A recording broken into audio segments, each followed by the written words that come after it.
ndanga na nkunda naleli mobimba nange présente babilembwa bolamu Yesu amemi naleli kimia akoma moninga nanga ata misolo ezomonana te na Congo nazelaki na asiste na lapidation nzoka kitema.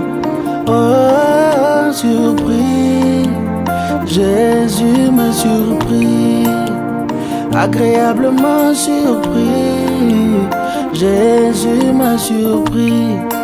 Azabolingwa motema nangai, alongoli soni nangai, yema nangai